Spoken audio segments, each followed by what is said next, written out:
kurikulum dan di samping beberapa hal yang filosofis tadi, mungkin kita kasih waktu kesempatan pada tim untuk memaparkan supaya lebih lengkapnya memaparkan sekitar berapa 10 menit 15 menit. Pak Yogi, silakan Pak Yogi.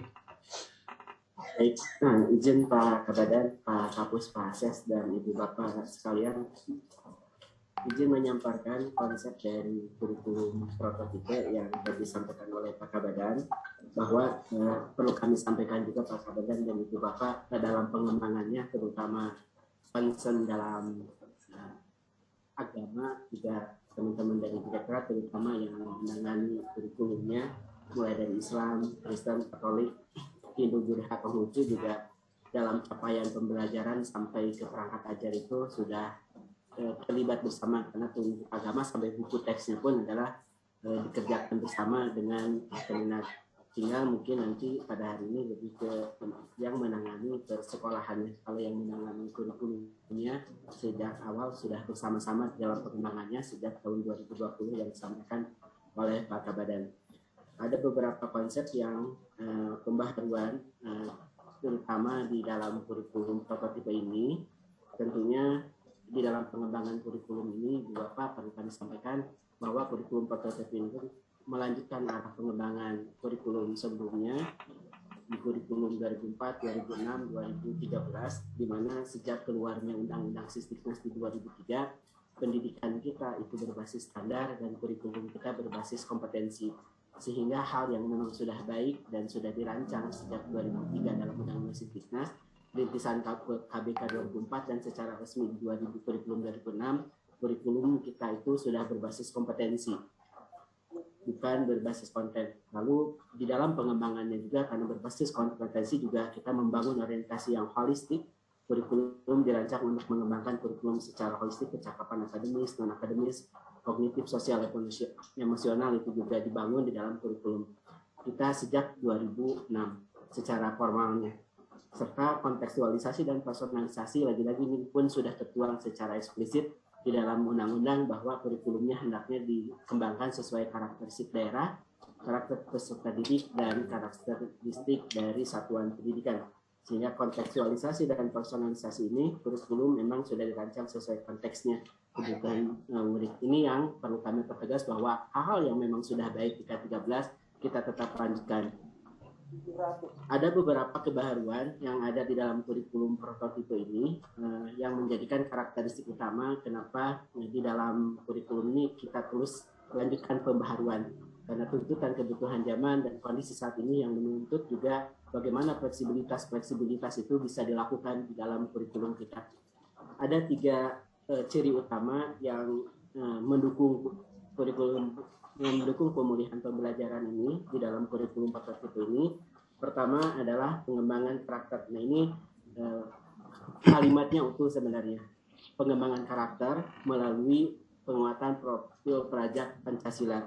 Jadi di dalam kurikulum 2013 kita sudah mengembangkan karakter. Malah Kepres terkait penguatan karakter pun sudah dituangkan sejak kurikulum 2013.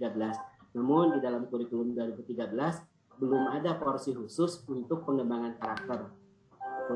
Baru diintegrasikan atau dalam budaya sekolah atau kokurikulernya. Nah, di dalam kurikulum prototipe ini kita memberikan porsi khusus, alokasi waktu 20-30% jam pelajaran yang biasanya digunakan untuk infra, sekarang diambil porsinya untuk pengembangan karakter melalui penguatan profil pelajar Pancasila, melalui proyek penguatan profil pelajar Pancasila, di mana pembelajaran berbasis proyek ini penting untuk kita lakukan untuk memberikan kesempatan belajar mulai pengalaman, karena arah perkembangan berbagai negara juga seperti Finlandia dan negara-negara lain, bagaimana sifatnya satu disiplin ilmu dengan disiplin ilmu lain itu saling terkait, yang dipelajari itu ada integrasi dari berbagai kompetensi yang esensial dari berbagai pelajaran dikaitkan, dan harapannya melalui kegiatan ini juga diimplementasikan, dilaksanakan kegiatan-kegiatan belajar melalui pengalaman. Lalu struktur belajarnya juga lebih fleksibel, di mana untuk proyek ini tempat tidak mesti dibatasi oleh ruang, harus berada di dalam ruang kelas, itu bisa di mana saja, waktunya pun bisa lebih fleksibel, apakah mau di setiap minggu, di setiap bulan, atau di setiap semester alokasiannya dengan waktu yang sudah alokasikan tadi 30%, pengorganisasiannya itu bisa lebih fleksibel.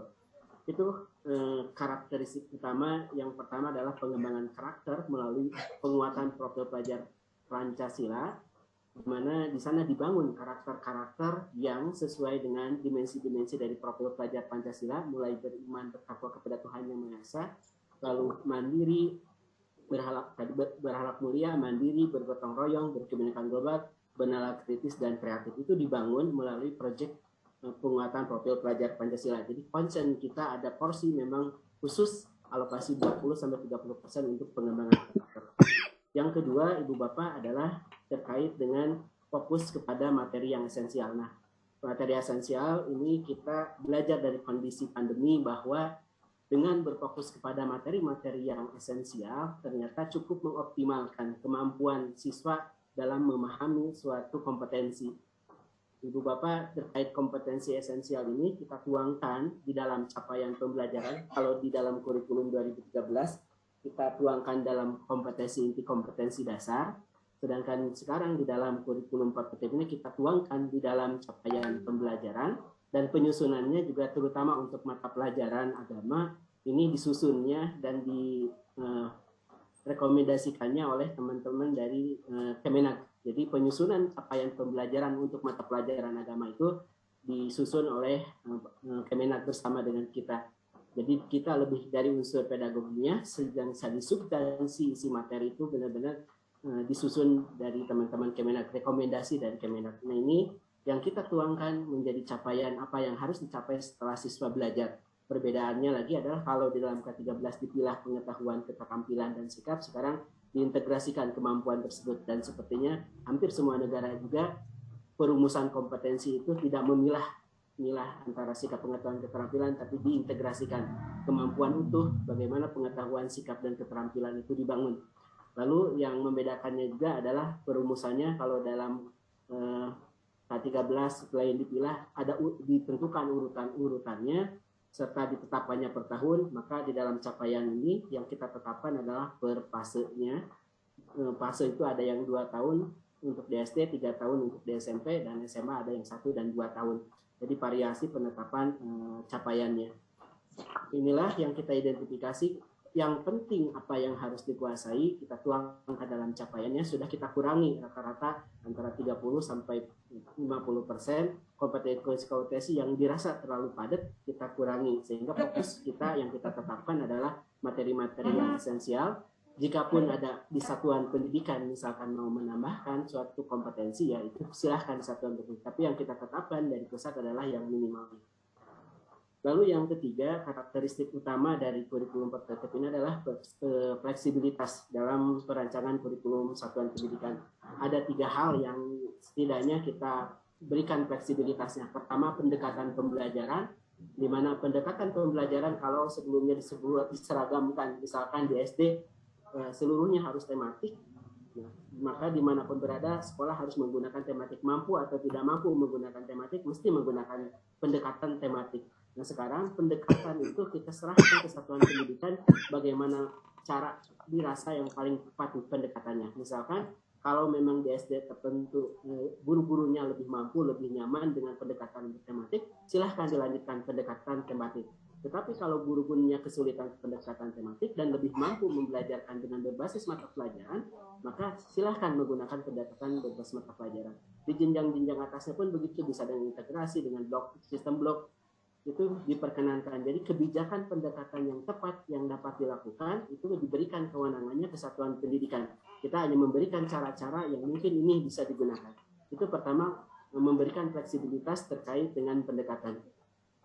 Yang kedua adalah fleksibilitas dalam tujuan pembelajaran. Tadi tujuan pembelajaran yang K13 kita tetapkan dalam kompetensi dasar, sekarang kita tetapkan dalam capaian pembelajaran. KIKD selain dipilah pengetahuan keterampilan juga sudah ditentukan urutan orang mengajar harus apa dulu.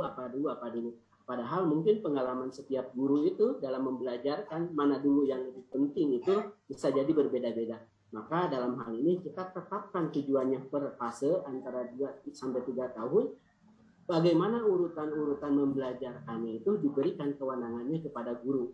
Sehingga ada guru satu dengan yang lain, saya cara mengajarnya melalui langkah ABC, yang lain melalui langkah ADE misalkan. Langkah-langkah tersebut diberikan kewenangan kepada guru. Nah, bagi yang masih kesulitan dalam membelajarkannya, kita sudah menyiapkan berbagai perangkat ajarnya untuk dilihat, dan sifatnya contoh bisa digunakan langsung, bisa dimodifikasi, atau mungkin contoh itu hanya dilihat dan Pak gurunya mengembangkan, sehingga bisa melayani berbagai variasi guru. Nantinya bagi yang masih perlu bimbingan tinggal menggunakan contoh tentunya bisa harus lebih dari satu supaya ada pilihan-pilihan. Bagi yang masih mulai ingin dipandu tapi ingin berkembang dan mulai memodifikasi, silahkan dimodifikasi. Bagi yang sudah inovatif, kreatif, mengembangkan mandiri, silahkan langsung kembangkan mandiri. Sehingga berbagai karakteristik guru ini di dalam penentuan urutan dari capaian pembelajaran mencapai kompetensi itu bisa beragam dan terfasilitasi semua karakteristik guru. Lalu yang ketiga, fleksibilitas dalam penentuan jam pelajaran. Jam pelajaran kan saat ini ditetapkannya per tahun. Misalkan kalau ditetapkan mata pelajaran matematika 4 jam, maka akan belajar mulai setiap minggu dalam 1 tahun, semester 1 dan semester 2 itu 4 jam. Nah, sekarang yang mau kita tetapkan itu per tahun. 4 jam itu kan kalau setahun setara dengan 144 jam, sehingga yang ditetapkan 144 jam, karena dengan asumsi 1 tahun itu adalah 36 minggu, jadi 4 kali 36, sehingga nanti bisa jadi cara-cara inovasi mengelola jam itu bisa berbeda. Bisa cara yang konvensional seperti tadi masih memungkinkan. 144 itu dibagi 36 pas, jadi 4 jam, semester 1, semester 2, 4 jam. Tapi bisa cara-cara lain. Misalkan 144 itu diperoleh dari 8 jam, 0 jam. Artinya semester 1 ada 8 jam, semester 2 ada 0 jam. Atau bisa jadi semester 1 ada 6 jam, lebih banyak, semester 2 2 jam. Sehingga memperoleh 144 itu kan berbagai cara nantinya. Bisa ada pengorganisasian yang memungkinkan inovasi-inovasi di dalam penyusunan kurikulum dan pembelajarannya. Itu karakteristik utama setidaknya di dalam kurikulum PTTP ini. Jadi kita ingin memberikan fleksibilitas, ingin memberikan fokus kepada hal yang esensial, dan ingin menguatkan karakter.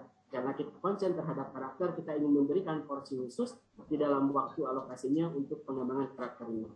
Dan mungkin izin terakhir, karakteristik di setiap jenjang yang mungkin nanti akan cukup berpengaruh terhadap guru yang perlu konsen perhatian juga adalah bagaimana kalau di PAUD kita lebih menekankan memperkuat kembali, karena mungkin dalam prakteknya juga sudah ada di PAUD dan RA, mungkin nantinya bagaimana kegiatan bermain sebagai proses belajar utama dan penguatan literasi dalam penanaman karakter melalui kegiatan bermain belajar. Di semua jenjang ada proyek penguatan profil pelajar Pancasila tadi untuk mengembangkan karakter. Kalau di SD itu 2 kali dalam setahun, di SMP, SMA, SMK itu 3 kali dalam setahun. Lalu di SD pembaharuannya dari segi mata pelajaran itu adalah mata pelajaran IPA dan IPS menjadi mata pelajaran IPAS. Lalu ada mata pelajaran bahasa Inggris sebagai mata pelajaran pilihan yang mungkin di K13 banyak juga yang ada juga yang sudah menerapkan, tapi disimpannya di muatan lokal. Nah, sekarang ada pengakuan, sudah kita siapkan buku teksnya sehingga tidak perlu mengembangkan masing-masing. Sudah kita bantu siapkan buku teksnya, perangkat-perangkat ajarnya untuk bahasa Inggris sampai mulai dari capaian pembelajarannya. Di SMP pembaharuannya adalah mata pelajaran informatika yang di K13 sejak 2018 adalah mata pelajaran pilihan, maka sekarang menjadi mata pelajaran wajib dengan pengajar memungkinkan selain latar belakang informatika juga yang mempunyai latar belakang MIPA. Itu yang di SMP. Di SMA ini yang mungkin cukup banyak perubahannya dan mungkin di media massa juga cukup jelas adalah penghilangan peminatan. Kalau penjurusan sejak K13 kan sudah mulai istilah itu sudah digantikan dengan peminatan. Nah, tapi peminatan MIPA, IPS dan bahasa. Nah, maka di dalam sekarang kita pertegas lagi pilihan itu bukan hanya minat, tapi pilihan itu berdasarkan mata pelajaran apa nantinya. Dan itu diambil di kelas 11 sesuai dengan nanti minat, bakat, kemampuan untuk melanjutkan ke perguruan tinggi. Di kelas 10 nanti siswa akan mempelajari mata pelajarannya seluruhnya sama. Mata pelajarannya baru di kelas 11 pilihan. Ini seperti mungkin di kurikulum 2006 juga. Mulai kelas 11 setelah siswa, kalau 2006 kan penjurusan namanya, dan baru di kelas 11. Nah, sekarang di kelas 11 itu mengambil pilihan-pilihan mata pelajaran. Jadi tidak ada peminatan atau penjurusan yang di SMA ini. Sehingga nanti siswa bisa mengambil mata pelajaran yang memang selaras dengan yang dia sesuai dengan minat, bakat, dan kemampuan atau aspirasinya. Dan tentunya sesuai proyeksi dia kalau melanjutkan perguruan tinggi memang sudah dipersiapkan. Mata pelajaran-pelajaran diambil itu adalah sesuai dengan yang nantinya proyeksi akan melanjutkan kemana. Lalu di SMK ini penguatan, lebih banyak penguatan bagaimana terkait dengan keterlibatan dunia industri di dalam pengembangan kurikulum, mulai dari kurikulum yang ada di level nasional sampai ke level di satuan pendidikan.